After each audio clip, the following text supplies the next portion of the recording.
Good morning students. जैसे कि आपको पता है कि हम इकोनॉमिक्स का इंट्रोडक्टरी पार्ट पढ़ रहे थे, जिसके अंदर कल की क्लास में हमने एक्टिविटीज़ के बारे में जाना था कि इकोनॉमिक्स के अंदर हम कौन सी एक्टिविटीज़ को इंक्लूड करते हैं, इकोनॉमिक एक्टिविटीज़। हमने ये बात करी थी कि जो एक्टिविटीज़ होती हैं वो दो तरह की होती हैं, एक होती है इकोनॉमिक एक्टिविटीज़, एक इकोनॉमिक होती है, एक नॉन इकोनॉमिक।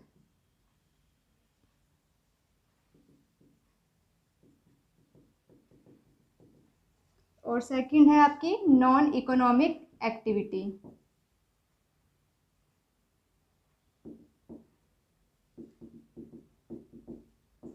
तो हम इकोनॉमिक एक्टिविटी के बारे में पढ़ चुके थे और हमने ये चीज़ समझी थी कि इकोनॉमिक्स में केवल कौन सी एक्टिविटीज़ को इंक्लूड किया जाता है, इकोनॉमिक एक्टिविटीज़ को। इकोनॉमिक एक्टिविटीज़ होती क्या है? जो भी एक्टिविटी अर्न करने के लिए, जो भी एक्टिविटी मनी को अर्न करने के लिए, जो भी एक्टिविटी अपनी इनकम को अर्न करने के लिए की जाती हैं, वो इकोनॉमिक एक्टिविटीज़ होती हैं। यानी कि ये किससे रिलेटेड होती हैं? Related with money.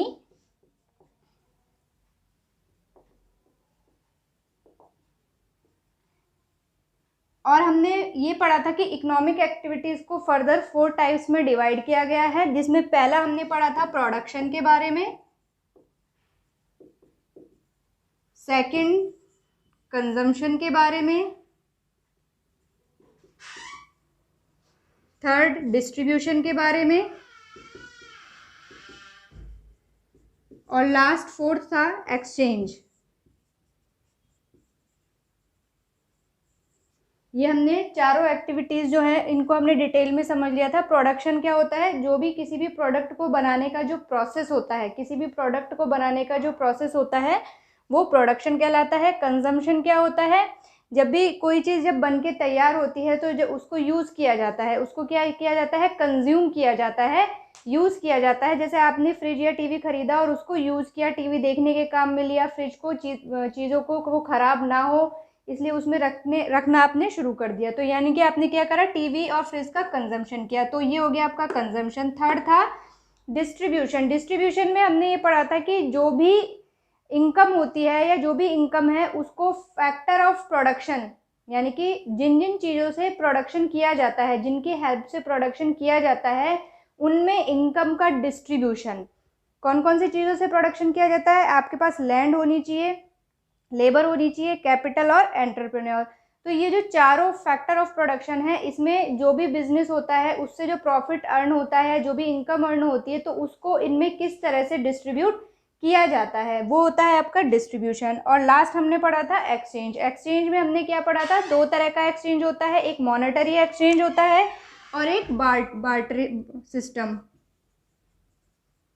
Barter system barter system अब जो है वो काम में नहीं आता है। आज अब जो सिस्टम चल रहा है वो है मॉनेटरी सिस्टम। मॉनेटरी सिस्टम में होता है कि जब भी आप कोई चीज़ खरीदने जाते हैं तो उसके बदले में आप उसको क्या देते हैं? मनी देते हैं। यानी कि आपने चीज़ों को एक्सचेंज किया, आपने कोई गुड ली और उसके बदले में क्या दिया? मनी आपने उसको दे दी शॉपकीपर को। तो यहाँ पे क्या हुआ? मनी दी जा रही है, मनी का इन्वॉल्वमेंट है, तो इसको एक्सचेंज बोलते हैं। एक्सचेंज चीज़ों को एक दूसरे को देना और लेना। आपने एक चीज़ किसी को दी और उससे कोई चीज़ ली, आपने यहाँ पे क्या दिया? कैश दिया और सामने वाले से कोई चीज़ खरीदी, तो ये होता है एक्सचेंज।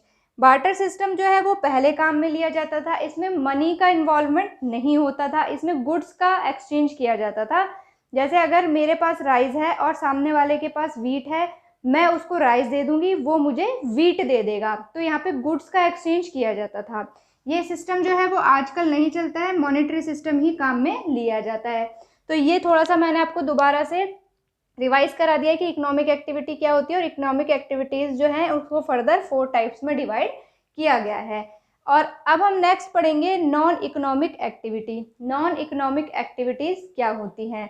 नॉन इकोनॉमिक एक्टिविटीज़ होती हैं जिसमें मनी का इन्वॉल्वमेंट नहीं होता, नॉट इन्वॉल्व मनी।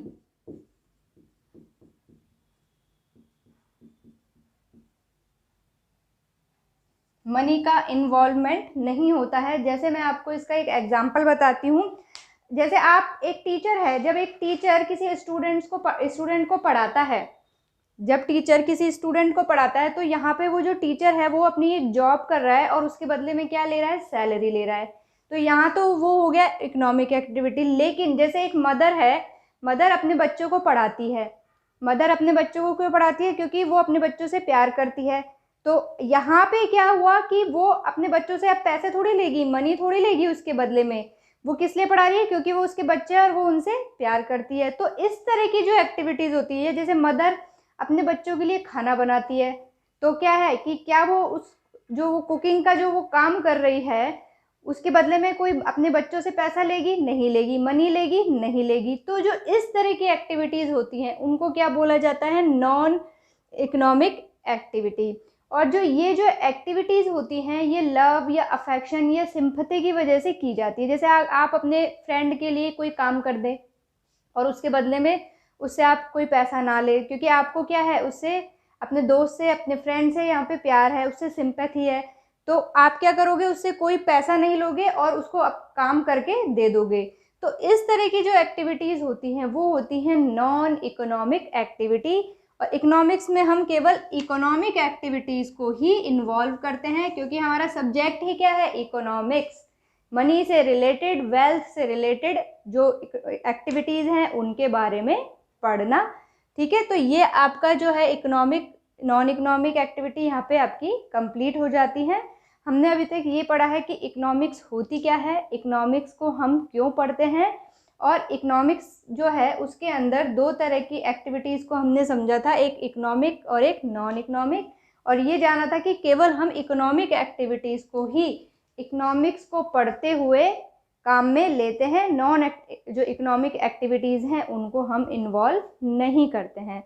देखिए बच्चों, अब जो आपकी 11th क्लास जो है उसका जो सिलेबस है, सिलेबस में आपका जो पार्ट है, पहला जो पार्ट है उसके अंदर आपका स्टैट्स है।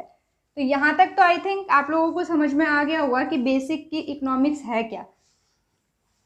अब हम आपके सिलेबस वाइज जो है, चैप्टर वाइज वो हम चलते हैं। इसमें क्या है कि आपका जो फर्स्ट जो यूनिट है वो स्टैट्स से जुड़ी हुई है। ठीक है, किससे जुड़ी हुई है? स्टैट्स से। तो आपका जो फर्स्ट जो चैप्टर है वो इंट्रोडक्शन ऑफ स्टैटिस्टिक्स।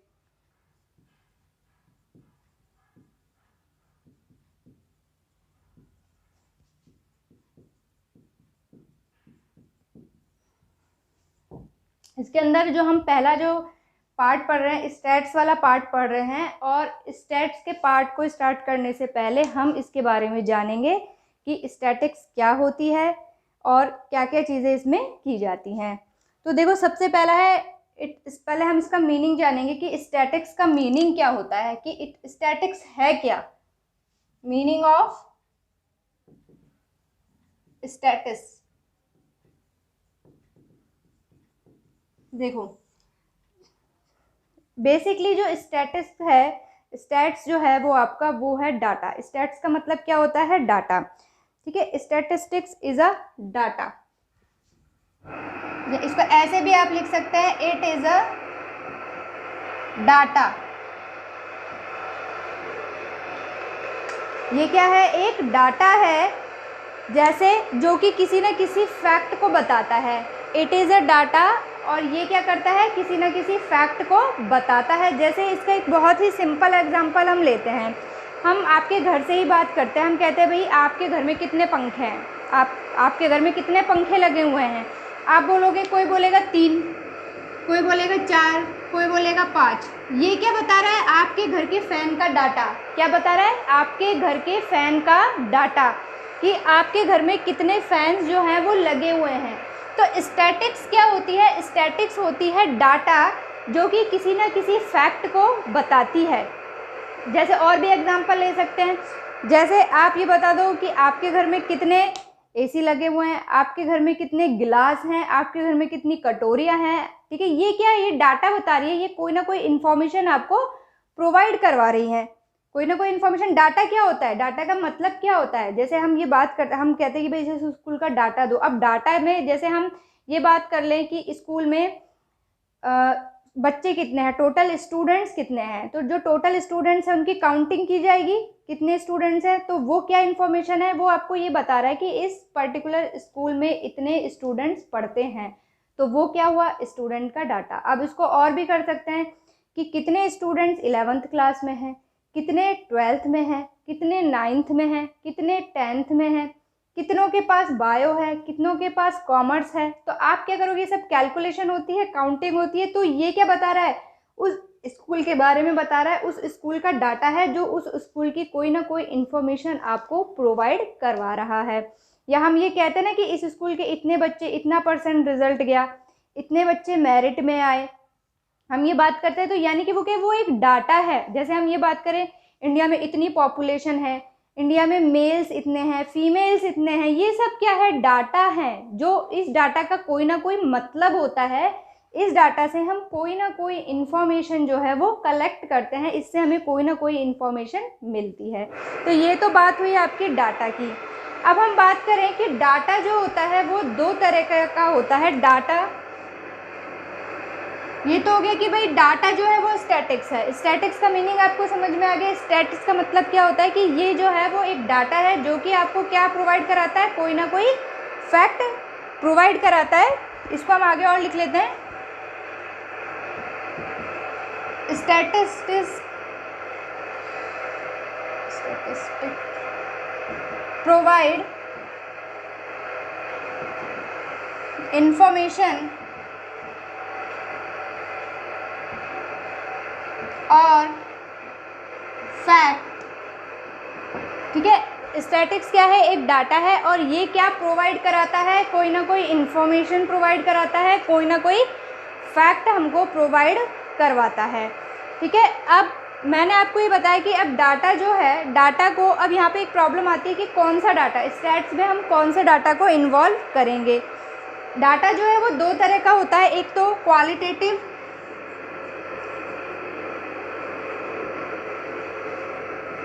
और एक होता है क्वांटिटेटिव।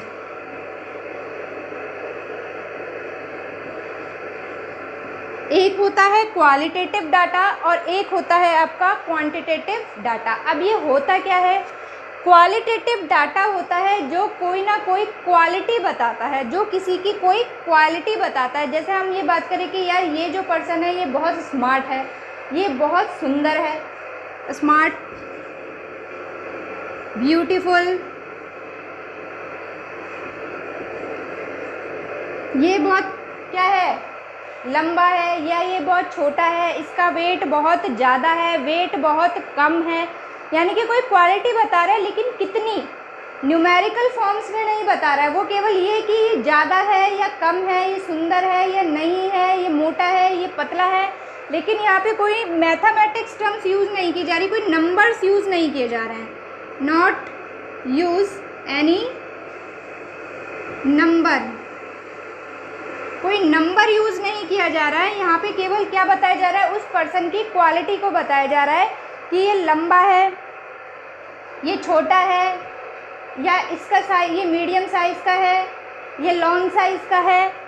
तो यहाँ पे हम क्या बता रहे हैं, क्वालिटी बता रहे हैं, ना कि उसको नंबर में प्रेजेंट कर रहे हैं कि भाई इसकी हाइट इतनी है, 5 फीट 4 इंच, इस तरह से उसकी वो नहीं बता रहा है। वो कोई मैथमेटिकल टर्म्स में यूज़, कोई नंबर यहाँ पे यूज़ नहीं हो रहा कि इसका वेट 50 kg है, 60 kg है, नहीं, बस वो ये बता रहा है कि इसका वेट बहुत ज़्यादा है या इसका वेट बहुत कम है, या ये बहुत स्मार्ट लगता है, इसकी हाइट बहुत ज़्यादा है या इसकी हाइट जो है इसकी एज के हिसाब से बहुत कम है। लेकिन कितनी है वो यहाँ पे नहीं बता रहा, वो केवल क्या बता रहा है, क्वालिटी बता रहा है। क्या बता रहा है आपको, क्वालिटी बता रहा है।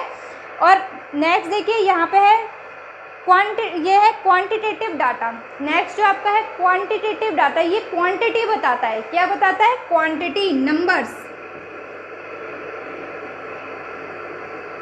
क्वांटिटी यानी कि नंबर्स बताता है आपको कितना। ठीक है, नंबर्स आपको बताता है। जैसे अगर हम बात करें कि हम वो बताएगा इसका जो वेट है 23 kg है, वेट कितना है, 23 kg है या 40 kg है, ये 100 मीटर लंबा है, लॉन्ग। ठीक है, ये सब चीज़ें, यानी कि यहाँ पे आपको क्या हुआ, एक नंबर बताया गया, एक नंबर जो है वो यूज़ में लिया गया है। तो यहाँ पे क्या बताई गई, उसकी क्वांटिटी, वो कितना है। तो जो डाटा होता है वो दो तरह का होता है, एक होता है क्वालिटेटिव और एक होता है क्वांटिटेटिव।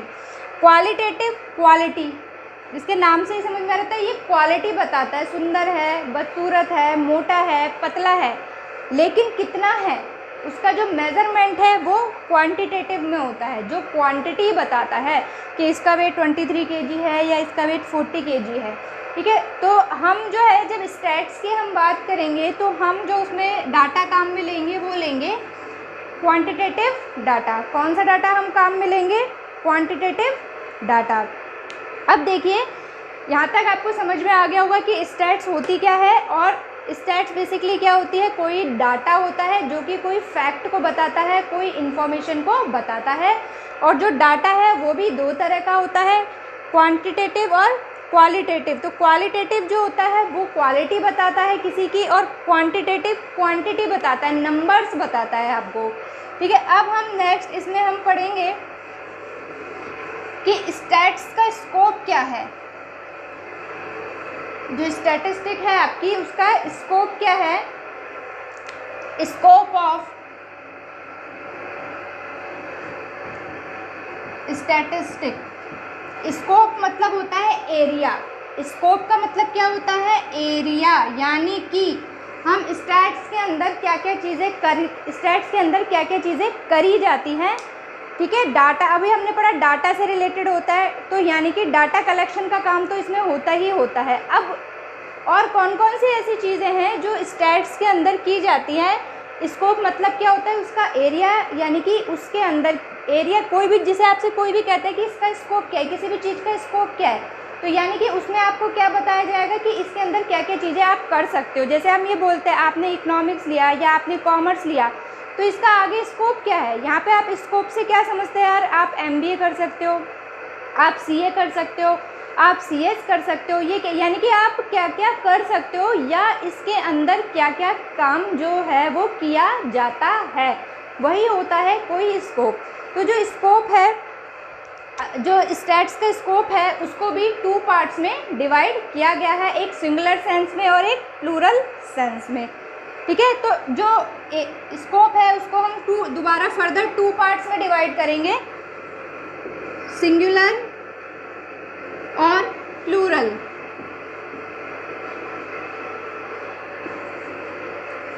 सेंस और प्लूरल सेंस। ठीक है, तो सिंगुलर सेंस में क्या है और प्लूरल सेंस में क्या है? तो सिंगुलर सेंस जो है इसको हम स्टैटिस्टिकल मेथड भी बोलते हैं। क्या बोलते हैं? Statistic method. और प्लूरल को हम क्या बोलते हैं? एप्लाइड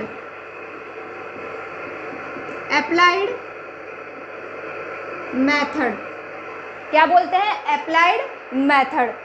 जो सिंगुलर सेंस है उसका दूसरा नाम और क्या है? Statistic method. और प्लूरल सेंस जो है उसका दूसरा नाम क्या है? Applied method. तो हम पहले बात करेंगे सिंगुलर सेंस या स्टैटिकल मेथड क्या है। पहला हम बात करेंगे स्टैटिस्टिकल मेथड की।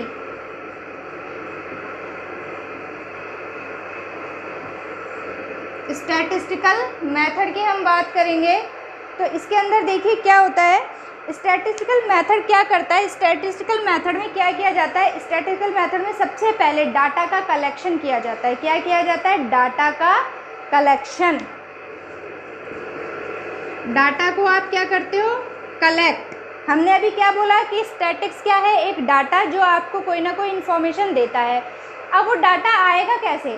डाटा को अगर आपके पास ये बोला गया कि कंट्री की जो पॉपुलेशन है वो इतनी है, 1,33 करोड़ हम बोल रहे हैं, कितने टाइम से बात हो रही है, ठीक है, या हम ये बोल लेते हैं कि हमारी कंट्री के अंदर जो है फीमेल इतनी है या मेल इतने हैं, ठीक है, 30 करोड़ फीमेल बोल लेते हैं, और ऐसे कोई ना कोई डाटा, कोई ना कोई नंबर हम ले रहे हैं। तो ये जो आया कहाँ से? ये कहाँ से आया? ये कैसे पता चला कि हमारी पॉपुलेशन इतनी है या हमारी पॉपुलेशन में मेल्स की जो संख्या है वो इतनी है और फीमेल्स की संख्या इतनी है? कैसे पता चलेगा? आपको कहीं ना कहीं से पहले डाटा को कलेक्ट किया होगा। आप जैसे मैंने आपको एक एग्जांपल दिया था कि आप अपने घर में ये पता लगे ये फ़ैन कितने हैं, बताइए फ़ैन कितने हैं, तो आपने पहले काउंट किए होंगे, हमारे इतने रूम है, इस रूम में लगा हुआ है, इस रूम में नहीं लगा हुआ है, कलेक्शन तो करोगे। तो स्टैटिक्स मेथड में सबसे पहले क्या किया जाता है, डाटा का कलेक्शन ऑफ डाटा। डाटा को कलेक्ट करने के बाद, अब आपने यहाँ पे डाटा को कलेक्ट कर लिया है, डाटा को कलेक्ट करने के बाद उसको ऑर्गेनाइज करते हैं, organisation of data. Organisation of data, इसका दूसरा नाम और क्या है, classification of data. Classification of data. अब इसको समझो कैसे। देखो पहला काम तो आपने कलेक्ट किया कि आपके, जैसे मैं इसका एक छोटा सा एग्जांपल देख लेती हूँ। मान लो हम एक छोटी सी चीज़ मान लेते हैं, अलवर के अंदर हम मान लेते हैं कि 10,000 लोग रहते हैं, ठीक है। हमने क्या टोटल पॉपुलेशन माना, ये सिर्फ एज्यूम कर रहे हैं। टोटल पॉपुलेशन कितनी है अलवर की, 10,000। कितनी है, 10,000 टोटल पॉपुलेशन है। ये तो हो गया कलेक्शन, डाटा का कलेक्शन हो गया। अब इसको ऑर्गेनाइज करना है, ऑर्गेनाइज करना है या क्लासीफाई करना है। क्लासीफाई करने का मतलब होता है एक तरह के डाटा को एक जगह रखना, दूसरी तरह के डाटा को दूसरी जगह रखना। जैसे अब हम इसमें क्या करें, टोटल पॉपुलेशन को और ऑर्गेनाइज कर दो और क्लासीफाई कर दो। क्लासीफाई कैसे, मेल है 7,000, फीमेल है 2,000 और चिल्ड्रन कितने हैं, 1,000।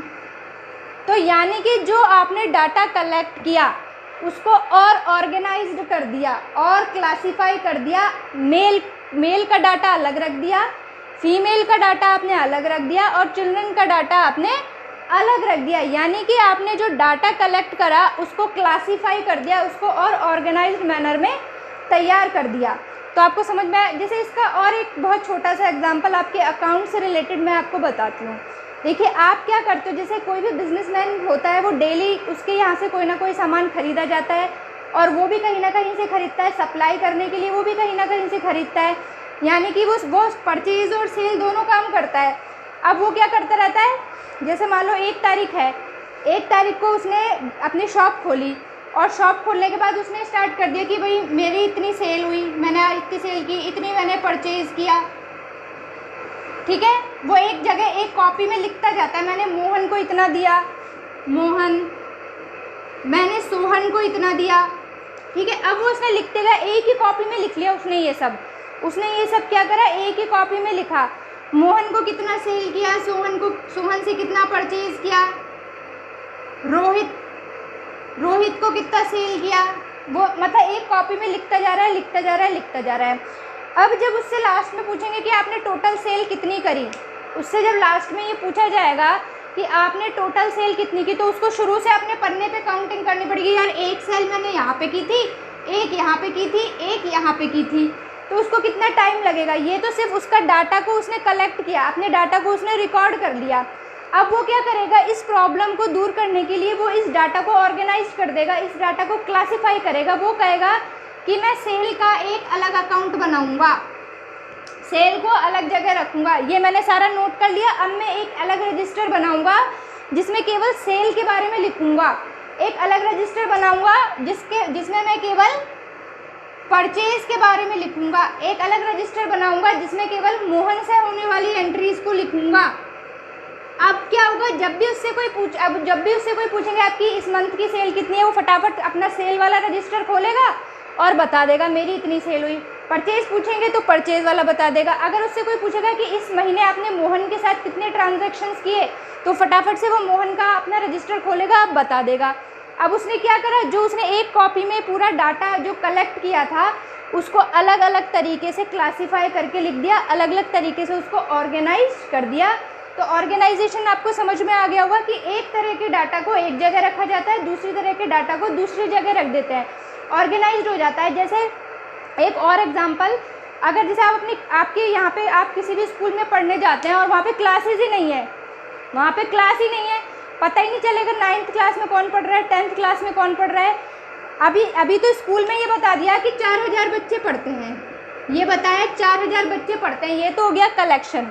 डाटा को आपने कलेक्ट कर दिया कि भाई 4000 बच्चे एक स्कूल में पढ़ते हैं। अब इसको ऑर्गेनाइज करना है कि 9th में कितने पढ़ते हैं। माना 9th में 500 बच्चे हैं, 500 बच्चे 10th में हैं, 1000 बच्चे 11th में हैं। अब यहाँ पे आपने क्या करा, अलग अलग कर दिया। अब आप इजीली, अब अगर आपसे कोई ये कहे कि 4000 में से बताओ कितने बच्चे किस में पढ़ते हैं, तो आप नहीं बता पाओगे। इसके लिए आपको क्या करना पड़ेगा, एक अलग रजिस्टर बनाना पड़ेगा। 9th क्लास का अलग, 10th का अलग, 11th का अलग, 12th का अलग, जिसमें आप बच्चों के नाम लिखोगे कि यार इतने बच्चे 9th में हैं, इतने बच्चे 10th में। अब आप 4000 वाले रजिस्टर से नहीं बता पाओगे जिसमें सबकी एंट्री है।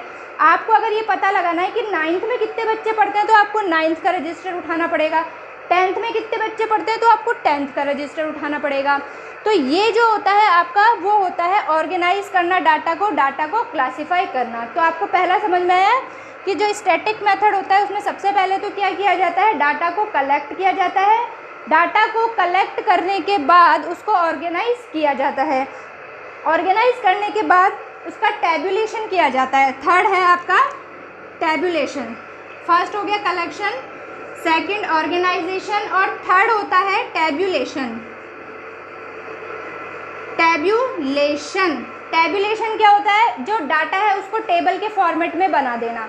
जो आपने डाटा कलेक्ट किया है, इसको मैं मिटा रही हूँ, जो आपने डाटा कलेक्ट किया है उसको टेबल के फॉर्म में बना देना, यानी कि रो और कॉलम में बना देना। जैसे हम पॉपुलेशन की बात कर लेते हैं, या आपने क्या करा, डाटा तो कलेक्ट कर लिया, जैसे हमने ये वाली बात करते हैं, हमने डाटा कलेक्ट कर लिया, उसको हमने ऑर्गेनाइज भी कर लिया कि भाई टोटल पॉपुलेशन अलवर की 10,000 है, मेल इतने हैं, फीमेल इतने हैं, चिल्ड्रन इतने हैं, ठीक है। अब इसकी आप टेबल बना दो, इसकी टेबल बना दो। कैसे, आपने इसको और ईयर वाइज बना दिया। आपने यहाँ पे लिखा ईयर, यहाँ पे लिखा टोटल पॉपुलेशन, ठीक है, टोटल पॉपुलेशन। यहाँ पे आपने लिखे मेल, फीमेल और चिल्ड्रन, और यहाँ पे लिखा चिल्ड्रन,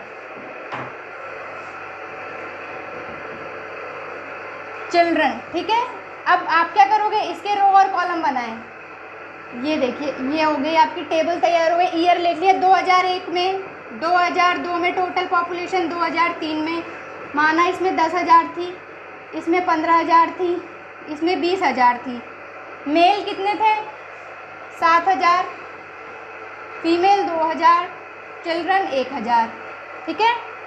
अब 15,000 को और डाइवर्सिफाई कर दिया, यहाँ पे बोल दिया मेल हो गए 10,000, 3,000 फीमेल हो गई और 2,000 चिल्ड्रन हो गए, 20,000 हो गए। तो इसको आप ऐसे कर लीजिए कि 15,000 मेल हो गए,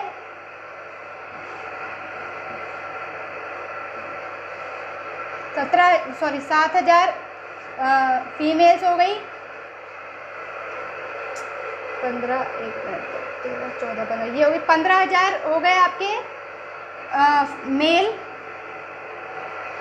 15,000, इसको थोड़ा कम कर लेते हैं हम, यहाँ पे हम ले लेते हैं 13,000 हो गई आपके मेल की संख्या, फीमेल हो गई आपकी 4,000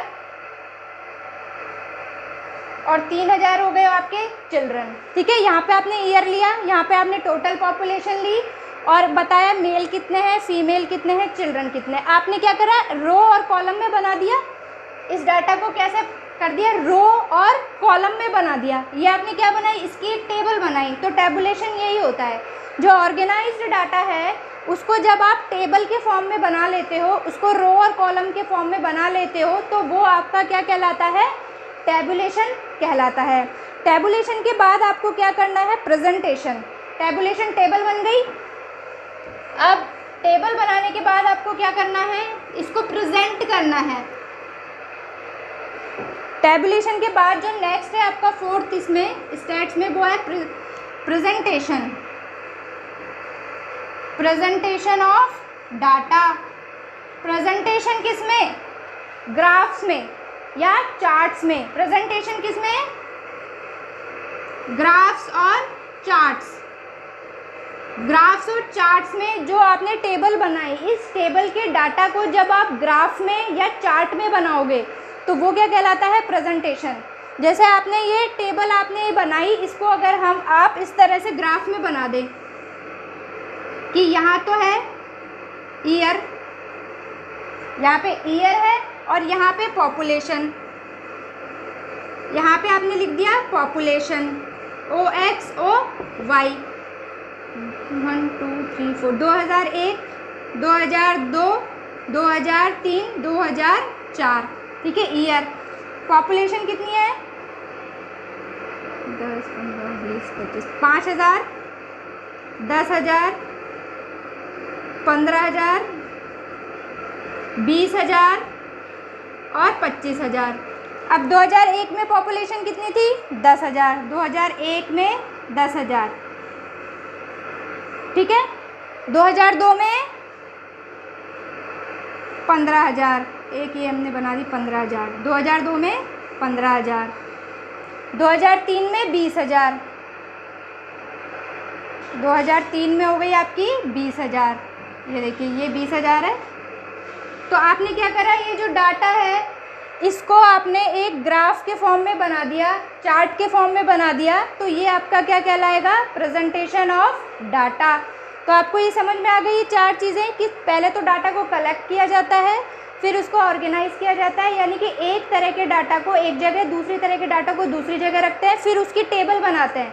टेबल मतलब रो और कॉलम में बनाते हैं, और फिर रो और कॉलम में बनाने के बाद उसको प्रेजेंट किया जाता है। प्रेजेंट किस में किया जाता है? ग्राफ्स में और चार्ट्स में। ये और आपके डिटेल में है, तो डिटेल में जब ये चैप्टर हम करेंगे तो और मैं आपको समझाऊंगी। इसके बाद का जो चीज़ें हैं वो मैं आपको नेक्स्ट क्लास में समझाऊंगी। Thank you.